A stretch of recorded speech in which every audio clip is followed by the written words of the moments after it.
Hello guys, welcome back to wealth fundas wealth creation IPO insights. हम जिस IPO को आज कवर कर रहे हैं that is attracting mostly foodie and food lovers of pizza, non veg, south Indian, idli dosa sambar and coffee lovers. आइए start करते हैं। हम कवर कर रहे हैं आज बिरयानी इंटरनेशनल लिमिटेड को, जो डील करती है major four brands pizza, KFC, Costa Coffee and Vaango में। इसका आईपीओ स्टार्ट हो रहा है 4 अगस्त को, क्लोज होगा 6 अगस्त को at a price band of 86 to 90 rupees पर share with offer for sale of 1390 shares and fresh issue of 440 shares। Company का इशू साइज रहेगा आईपीओ का 1838 करोड़ का, जिसमें कि आप 160 शेयर्स के लिए अप्लाई कर सकते हैं 8 लॉट में और minimum investment would be 14,850 rupees. Devyani International Limited एक one of the largest franchisee है यम ब्रांड्स की इंडिया में और लार्जेस्ट ऑपरेटर है क्विक सर्विस रेस्टोरेंट क्यूएसआर में, जो कि आज की डेट में काफी लीडिंग है। कंपनी के 696 स्टोर्स हैं 166 सिटीज में एज ऑफ 30 जून 2021। जो मेजर ब्रांड में डील करती है वो है KFC, Pizza Hut, Taco Bell and overall इन सबके 50,000 प्लस रेस्टोरेंट्स हैं 150 प्लस कंट्रीज में as of December 20। Company also Costa Coffee के ब्रांड में भी डील करती है, तो इसने बेसिकली 3 वर्टिकल्स बना रखे हैं अपने बिजनेस के लिए। वैंगो को इसने अदर बिजनेस में डाल रखा है। KFC, Pizza Hut and Costa Coffee are in the main core brand business and बाकी इसके बिजनेस नाइजीरिया और नेपाल में भी है, जो कि ये इंटरनेशनल बिजनेस बोलती है कंपनी का। बिकॉज अभी आप आगे चल के देखेंगे company is in loss making existently, तो क्यूआईबी का quota is 75% and retail quota is 10%। Otherwise earlier IPOs में retail quota was 35%, NI category is 15%। The IPO will expected to list on 16th of August। Object of the offer है company अपने loans company के पास है उसको repay करना है company को, और जनरल कॉर्पोरेट पर्पस के लिए कंपनी पब्लिक से पैसा इकट्ठा कर रही है। ऑब्जेक्ट ऑफ द ऑफर में कंपनी नहीं बताया कि उसको लोन प्रीपेमेंट करने हैं। कंपनी के पास नियर अबाउट 390 से 400 करोड़ के अप्रॉक्स लोन है। एंड ऑफर फॉर सेल में done earn and RJ corporation, जो कि कंपनी के शेयर्स होल्ड करते थे, ये अपने शेयर्स ऑफलोड कर रहे हैं एट 90 रुपीज और द अपर बैंड, तो 1398 करोड़ रुपए ऑफर फॉर सेल आ रहे हैं। प्लस मैंने कुछ इसमें रेड फ्लैग्स ला रखे हैं जो कि आपको पता होना चाहिए before investing in any company. Company ने क्या है एग्जिस्टिंग शेयर होल्डर्स को Yum, RJ Corp and multiple others को 43 रुपीज पर शेयर में इन FY 2021 शेयर इशू करते हैं even on March at 43 rupees पर share and versus the IPO price of 90 rupees. हम जान लेते हैं कंपनी के रेवेन्यू ब्रेकअप के बारे में। कंपनी का total income stood at 1300 crore in 2019, 35 crore in 2020। 2020 में रेवेन्यू इंक्रीज हुआ था, then after COVID and all the company revenue has decline to 1198 crore. And revenue from operations में अगर आप देखेंगे कि 3 बार से blue, red and green bar. First is of KFC blue, then Pizza Hut red and Costa Coffee of green. KFC के restaurants में revenue में increase आया from 464 crore to 609 crore and 2021 में भी 640 करोड़, तो यहाँ पर रेवेन्यू इंक्रीज हुआ है।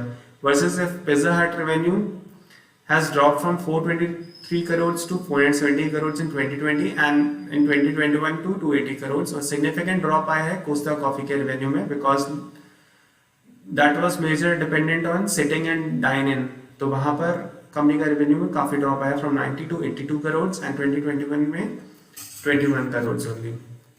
अगर हम ग्रॉस मार्जिन की बात करते हैं तो ग्रॉस मार्जिन में कंपनी तीनों ब्रांड्स में केएफसी में as of 2021 margin is 68%, 74% in Pizza Hut and maximum margin is derive from Costa Coffee. तो जनरली कंपनी के मार्जिन जो है फ्लैटिश टू इंक्रीजिंग ट्रेंड में है, विद कोस्टा का margin is the highest and it is increasing also. तो gross margin point of view में company के मार्जिन ठीक हैं। अगर हम जनरली इस टाइप की कंपनीज को सेम स्टोर सेल्स ग्रोथ से अट्रैक्ट भी करते हैं कि कंपनी ने सेम स्टोर्स पे कितने लोग एंट्री करे और उन्हें क्या उनका सेल्स रहा।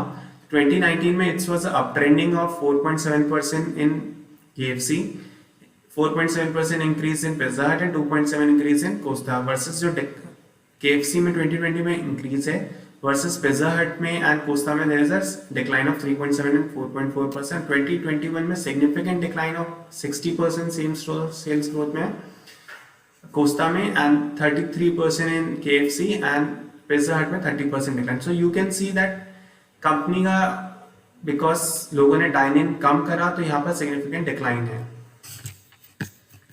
Then if I talk about the number of stores में अगर आप देखेंगे काफी significant change आ रहा है. KFC का as of 20 overall as of core brand 605 companies के स्टोर थे. यहाँ पर मेंशन है कितने स्टोर्स ओपन हुए, कितने क्लोज हुए, कितने कंपनीज ने न्यू एक्वायर करे. तो अगर आप ग्राफ से यहाँ देखेंगे KFC का was 134 stores, then it increased to 172 and it's now 264 stores. So KFC has seen a significant increase number of stores versus Costa 67 to 63 and now 44. तो कंपनी ने एयरपोर्ट्स और काफी बड़े बड़े स्पेसेस में अपने स्टोर्स को रिड्यूस करा है versus KFC के स्टोर्स में इंक्रीज आया है. Then Pizza Hut you can see from 268 to 269 and 297, though there has been increase but not significant increase because company is expecting कि जो Pizza Hut के customers हैं majorly that will switch to home delivery only because Pizza Hut में क्या है लोग home delivery ज़्यादा करेंगे. तो कंपनी को expected ये है कि Pizza Hut का they are going to change their business model from dine-in to home delivery mostly. If I talk about the region and sector wise sales, तो region and sector wise sales में North region company का dominate करता है of the overall sales में, जहाँ पर 42% of the overall stores जो हैं नॉर्थ इंडिया में है. Then 19% in east India 116 stores, south में है 188 stores and overall are 605 stores of the core brands.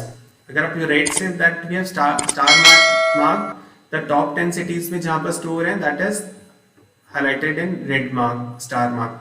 Delhi में देयर आर 62 स्टोर्स, गुड़गांव में 39, Jaipur 11, Bangalore 80, Noida 34 and so on. तो these are some key milestones. Company ने काफी significant grow किया है अपने number of stores में. तो ये key milestones है, काफी old company है ये. तो हमने यहाँ पर 1996 से present किया है of the various milestones of the company. आइए जान लेते हैं कंपनी के board of directors because board of directors and KMB contribute a lot on the company growth के बारे में. तो रविकांत जयपुरिया जी नॉन एग्जीक्यूटिव डायरेक्टर हैं दिव्यानी इंटरनेशनल के and Varun Jaipuria is also known executive director. Ravikant sir also is promoter in Varun beverages. Varun beverages आपको नाम पता होगा, जो पेप्सिको, माउंटेन ड्यू, एक्वाफिन इनके कई सारे प्रोडक्ट्स हैं एंड इस कंपनी ने भी सिग्निफिकेंट ग्रो करा है. और Varun Ravikant Jaipuria has 3 decades plus experience in food and beverages industry. तो काफी significant आइडिया है इनको इस सेक्टर एंड ओवरऑल का. Then Girish Ojha sir is also indirect tax expert, वो भी इंडिपेंडेंट डायरेक्टर हैं इस कंपनी के. एंड आरजे कॉर्पोरेशन जो कि दिव्यानी में भी जिसका स्टेक है, उसका स्टेक वरुण बेवरेजेस में भी है.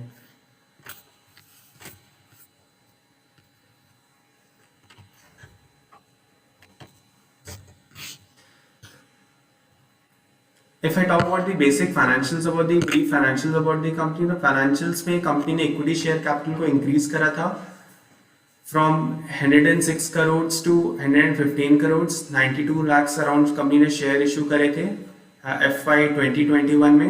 Then company is loss making. Company का net worth was in 2019 was 70 crores and net worth is negative 189 crores and अब नेटवर्थ जो है पॉजिटिव हुआ है बिकॉज कंपनी ने फ्रेश शेयर्स इशू करे हैं एट प्रीमियम, जो हमने ऊपर डिस्क्राइब किया था एग्जिस्टिंग शेयर होल्डर्स को.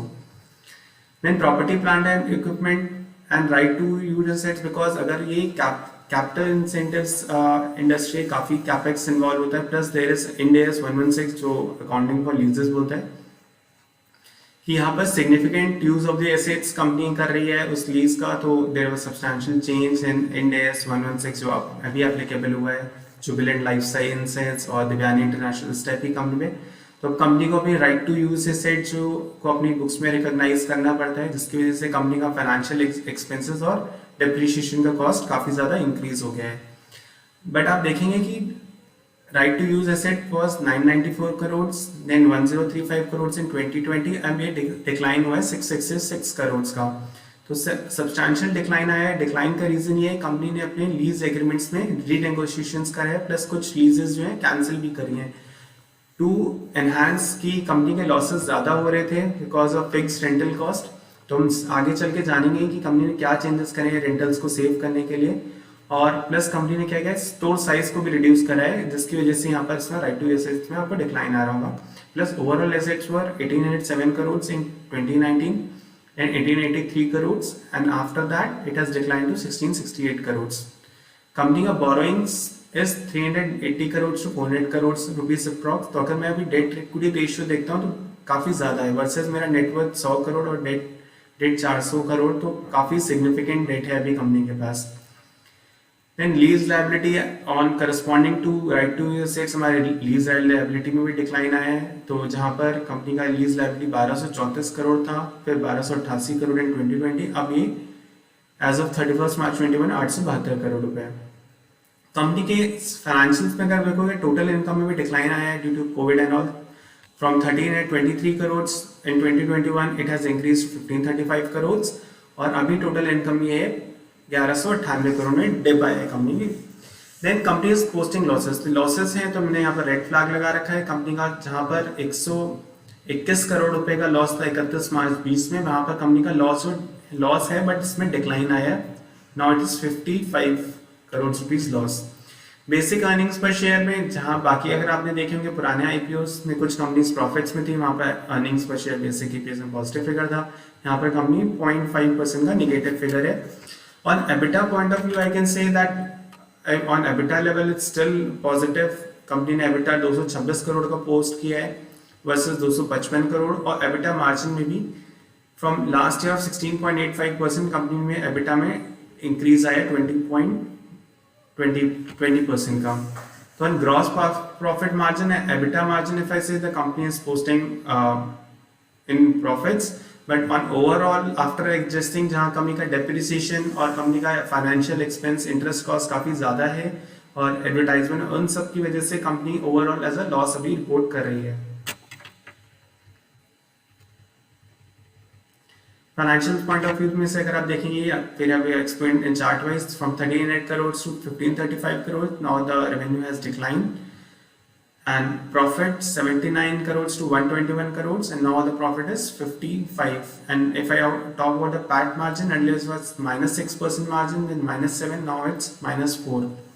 if I talk about the cash flows में जैसे मैंने आपको बताया कि on a operating cash flow point of view, company is posting operating cash flow positive of 239 crores, 300 crores and 277 crores in financial year 2020 21, 20 and 19 respectively, and in investing and financing activities in some scenario the company is posting negative cash flows। आइए जान लेते हैं company की basic strengths के बारे में। तो company में क्या क्या पॉजिटिव फैक्टर्स हैं। पॉजिटिव फैक्टर्स में अगर मैं बात करता हूँ, कंपनी एक ग्लोबल ब्रांड है, रिकॉग्नाइज्ड है, लीडिंग QSR प्लेयर है, अक्रॉस कंजम्पशन थीम पे काम करता है और ब्रांड वाइज को सिनर्जीज मिलती है। सिनर्जिस्टिक बेनिफिट क्या है, अगर आप देखेंगे एक ही जगह काफी सारे स्टोर्स हैं, KFC, Pizza Hut, then Mango, तो then there is a transportation cost saving. अगर कोई सामान आ रहा है अगर आपका, तो उसमें कॉस्ट सेविंग हो सकता है, मैन पावर शेयरिंग में कॉस्ट सेविंग हो सकता है। प्लस देयर आर डिफरेंट, अगर सेम प्रोडक्ट्स रहते हैं तो आपस में एक ब्रांड दूसरे ब्रांड को एडवर्टाइज कर सकता है, वो पेप्सी को और बाकी उसका सिनर्जिस्टिक बेनिफिट उस टाइप से मिल सकता है। रिस्क को जाना भी बहुत ज़्यादा ज़रूरी है बिफोर डूइंग एनी इन्वेस्टिंग। तो कंपनी, अगर हम बात करते हैं रिस्क के बारे में, तो company is a loss making entity as of now. Company के रेवेन्यूज काफ़ी सिग्निफिकेंटली फ्लक्चुएट हो रहे हैं, कोविड की वजह से भी ऑनगोइंग आगे भी कंपनी के रेवेन्यू में इम्पैक्ट आ सकता है। प्लस कंपनी के अरेंजमेंट है यम रेस्टोरेंट्स के साथ फॉर पिज़्ज़ा हट एंड KFC के लिए। अगर कंपनी के एग्रीमेंट्स में डिक्लाइन हुआ, वो टर्मिनेट हो गए, या फिर कंपनी ने इनएक्टिविटी हुआ कि इस एग्रीमेंट्स को रिन्यू नहीं हुए, तो कंपनी के बिजनेस पे सिग्निफिकेंट लॉस आ सकता है। प्लस कंपनी के यही दो ब्रांड ऐसे हैं जो कि सिग्निफिकेंटली 92% ऑफ द रेवेन्यू को डोमिनेट करते हैं, KFC एंड पिज़्ज़ा हट, तो इसी के ऊपर, इनके ऊपर बिजनेस में कुछ भी डिक्लाइन आया या एग्रीमेंट सेनोवेट नहीं हुआ, ओवरऑल ब्रांड नेम कंटिन्यू नहीं रहता है, तो कंपनी के बिजनेस में इम्पैक्ट आ सकता है। Then there is a net loss on the overall company, तो कंपनी की फाइनेंशियल पोजीशन में सिग्निफिकेंट इम्पैक्ट है जो कि एडवर्सली इफेक्ट कर सकती है कंपनी की पोजीशन को। प्लस आपने गोइंग पहले भी देखा होगा वेस्टलाइफ डेवलपमेंट मैकडॉनल्ड्स के सिनेरियो में भी मैकडॉनल्ड्स का भी मार्केट शेयर बाकी सबवे और बर्गर किंग एंड इस टाइप के जॉइंट्स ने, ईटिंग जॉइंट्स ने उठा लिया, क्योंकि वहां पर भी मैनेजमेंट में सिग्निफिकेंट कॉन्फ्लिक्ट्स आ रहे थे। देन अगर कोई जो इनके ऑपरेशंस हैं वो डिपेंडेंट है सिग्निफिकेंट मटेरियल एग्रीमेंट्स इनके पिज्जा हट और कोस्टा के ब्रांड ओनर्स के लिए, तो वो सिग्निफिकेंटली अफेक्ट कर सकते हैं इनके बिजनेस को। प्लस कंपनी को 6.3% ऑफ द फीस देनी पड़ती है as a consideration for right to use, and plus company को 6% ऑफ द ग्रॉस रेवेन्यू पर स्टोर भी पे करना पड़ता है एज अ फीस। तो ये कंपनी के प्रॉफिटेबिलिटी में काफी डेंट डालता है ये दोनों फीस। देन मैंने आपको बात करा था कि लीजिंग की कंपनी नॉट ओनली इज कि सेलिंग ओनली प्रोडक्ट सेलिंग वाले बिजनेस में नहीं, बट कंपनी के फाइनेंशियल पे काफी लीजिंग का बहुत ज़्यादा इम्पैक्ट आता है, जो कि कंपनी के प्रॉफिटेबिलिटी पे भी काफी सिग्निफिकेंट इम्पैक्ट है। तो कंपनी 3 टाइप्स में डील करती है कि अपने रेंटल को पे करने के। फर्स्ट इसके कंपनी फिक्स रेंट पे करती है। सेकेंड है कि company hire of fix rent, या तो कंपनी रेंट अपना फिक्स कर लिया या फिर उसमें या परसेंटेज ऑफ रेवेन्यू उसके बेसिस पे जो हुआ वहां पर उतना देना पड़ेगा। थर्ड जो है कि कंपनी ने सेल्स रेवेन्यू के बेसिस पे अपना रेंटल फिक्स कर लिया कि अगर मेरा सेल्स ज्यादा होगा तो मैं ज्यादा रेवेन्यू दूंगा, सेल मेरा कम है तो मेरा रेवेन्यू कम आएगा। अब जो कंपनी ने प्रॉफिटेबिलिटी में जाने के लिए जो अपने फैक्टर्स बोले हैं, तो उसमें रेंटल का एक सिग्निफिकेंट रोल है। तो कंपनी बोलती है कि अब हम गोइंग फॉरवर्ड जो एग्रीमेंट्स करेंगे उसमें हमारा सेल्स के बेसिस वाला रेंटल रखेंगे कि जितना सेल होगा मैं उतना रेंटल ज्यादा होंगे, जितना सेल मेरा कम है उतना मेरा रेंटल कम आएगा। तो that is a good factor. Then there are multiple other risks. Then if I talk about the competitors में if I talk about McDonald's, Burger King, Subway and Domino's, Jubilant Foods are the key competitors. Jubilant ने भी काफ़ी अच्छा market share उन्होंने जो acquire किया है। Then Going Brands, then Chai Point, CCD and all are in QSR segment जो कि competition है। तो जितना ज़्यादा कंपटीशन होगा तो दैट इम्पैक्ट्स है प्राइसिंग प्रेशर। कंपनी को अगर प्राइस राइज करना है बट कंपटीशन है तो वो अपना प्राइस इंक्रीज नहीं कर पाते। And then there are some favourable demographics about, if I talk about the sectoral overview की फेवरेबल डेमोग्राफिक्स है अर्बनाइजेशन की, रूरल से लोग अर्बन पॉपुलेशंस अर्बन की तरफ आ रहे हैं तो अर्बन पॉपुलेशन मेरा बढ़ रहा है। Then growing evolution of tourism sector और evolving food preference from nuclear families अब हो गए हैं तो लोग आउटसाइड फूड मंगाना ज़्यादा पसंद करते हैं। Then food aggregators like Swiggy Zomato इन सब का भी काफ़ी सिग्निफिकेंट रोल है। Now Amazon has already came in this sector of food delivery business, तो वो एक काफ़ी मेजर ड्राइवर होगा। Then internet and social media, Instagram, Facebook की वजह से भी इनका रेवेन्यू काफ़ी इंक्रीज हो रहा है। If I talk about the demographics, तो अभी 67% के नियर अबाउट पॉपुलेशन है जो 54 से 15 से 60 के अराउंड ब्रैकेट में है। तो अपने पास यंग पॉपुलेशन काफ़ी ज़्यादा है जो कि इन टाइप के जंक फूड को प्रेफर करती है। ये नंबर चेंज हो सकता है on the basis of population trend. Then if I talk about the QSR segment, तो QSR का मेजर 34% स्टेक है of the overall food sector में। देन बाकी अकाउंट फॉर करता है pub, bar and club 27% share account for करते हैं। Then full service restaurant account for 15% share. तो QSR में काफ़ी सिग्निफिकेंट ग्रोथ आया है ऑन दी ओवरऑल बेसिस पे। तो it accounts for 28.5 lakh million rupees market share in terms of overall basis. Then और क्या सिग्निफिकेंट फैक्टर्स हैं, लोग का बिजियर लाइफस्टाइल है, लोग बस ईटिंग के लिए टाइम कम होता है तो then they prefer quick service restaurant and commercial space का भी राइज हो रहा है। If I talk about the overall Indian food industry as on the growth value in terms of amount terms, तो in 2015 to 2020 overall 5% QSR segment has grown, And in some segment it has degrown also in pub, club, bar and club, and a full service restaurant 3.9% growth is there. But with the lower base and the opening of the economy and all, QSR segment and pub, club and bar segment is going to expected to perform well on overall basis. These number can change on the basis of significant many drivers, but as of now, it is expecting, as per RHP, is 12.4% growth in QSR segment. Indian food industry, if I talk about the growth number in terms of store trends, so QSR has now maximum number of store of 19.95 lakhs and expected to grow by 6.5% RHP to 6.5% growth it is being projected, versus as per 2015 to 2020 in terms of number of outlets it has grown by 2%, versus other segments have grown at very less rate. Now let's talk about the peer comparison. Peer comparison में हमारा जो listed peer आता है basically जो peers हैं Devyani international के साथ है Jubilant Food, Westlife Development, McDonald's and then Burger King. Burger King का आईपीओ रिसेंटली लॉन्च हुआ था लास्ट ईयर में. देन अभी जोमेटो का आईपीओ भी आया था जिसने इन्वेस्टर्स को काफ़ी अच्छे लिस्टिंग गेन बना के दिए. And if I talk about Devyani, it has negative EPS of 0.5, Jubilant Food has EPS of 17.5. And revenue terms में Domino's is 1198 crores versus Jubilant is 3,384 crores. It has posted some more majorly 3 times of Devyani. Westlife Development is 1,300 crores or 1,030 crores near about Devyani, and Burger King is quite small at 522 crores. EPS, majority of these companies are loss making. McDonald's, Burger King has -5 EPS, Westlife Development -6 versus Devyani has only 0.5% EPS. Now let's I tried to show कि Burger King का जो उसका nearest pair था Jubilant food, Domino's, उसके share price का जब उसका IPO आया था हाउ इट हैज परफॉर्म. तो डोमिनोज का आईपीओ आया था 2020 में at a price band of 135 से 145 रुपीज पर शेयर, और ये लिस्ट हुआ था 160 रुपीज पर शेयर में. तो नियर अबाउट 15% का लिस्ट 10% का लिस्टिंग गेन आया था. वर्सेस अगर मैं आपको दिखाता हूँ तो उसका स्टॉक का प्राइस का परफॉर्मेंस क्या रहा था.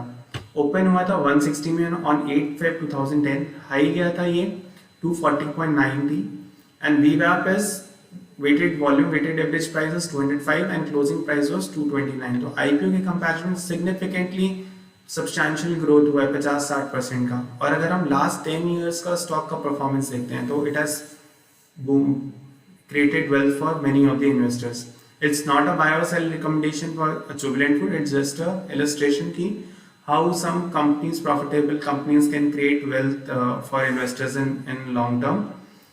So from IPO price of 145, the Jubilant is now trading near about 35 to 3700 rupees. So you can say that 20-25x returns. So 1 lakh has become 25 lakhs.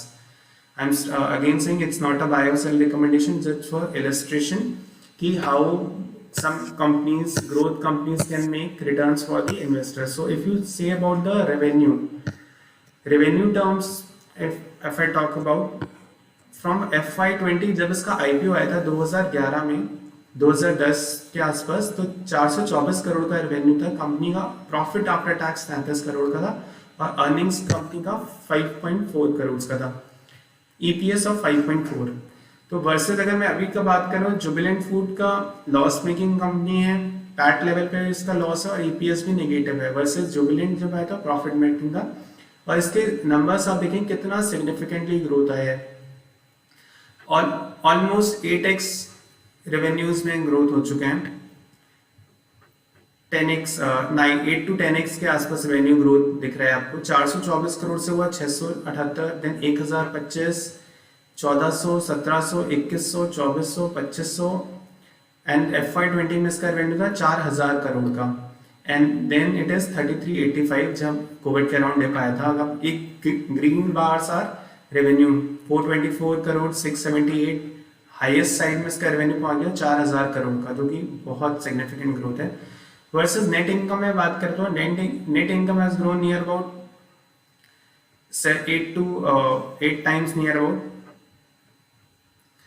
33 was PAT, then it's gone to 72, and highest level it is in FY19 is 320, then FY20 280 and 232 now. EPS has grown from 5.4 to 24 in FY19, then 21, currently it's 17.5. Though it is overvalued if I talk about the PE level जो हमने यहाँ पर discuss किया.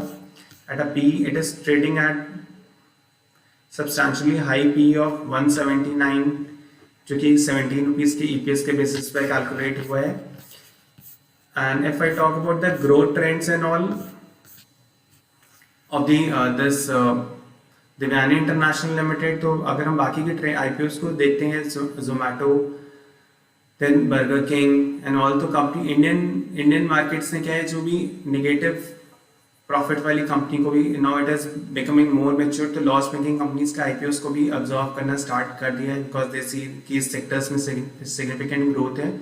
सो aggressive investors can look for this and invest only basis your risk return appetite, time horizon and all, because equity markets are subject to market risk. And as of now company का grey market premium भी चल रहा है Devyani International का, कि market is expecting as of now की listing gains, but I still say that invest only basis your risk return appetite and not only basis the gray market premiums and all, and basic about the company and overall risk factors and all I told you. And follow asset allocation and invest in quality mutual funds portfolio for long term wealth creation. And if you have any query, you can contact us, and to open demat account and all, you can ping us or contact us also, and do subscribe the channel also. Thanks for watching. Bye.